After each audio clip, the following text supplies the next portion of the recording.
Mga idol, may nabili akong side mirror sa online. Ito at kinabit ko na nga. Ang ganda pala.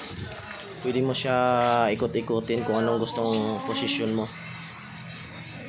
Pwede mabaliktad yung kabilang dulo, ilagay mo rin yung kabila, ikutin mo, yan oh. Oh. Diba? Ang ganda niya. Yan, ito yung tinatawag nila na 360. Yan. Ikutin mo siya mga idol, pwede.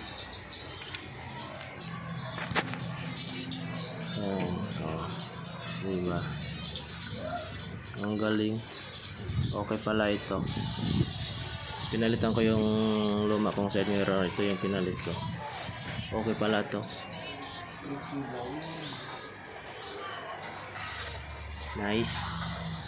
Tsaka nakakadagdag pogi pa sa motor mo. Kasi maganda yung ano niya eh. Yung ano ng pagka ano ng ano niya, forma ng salamin niya. Ibang style, kakaiba. Oh, di ba?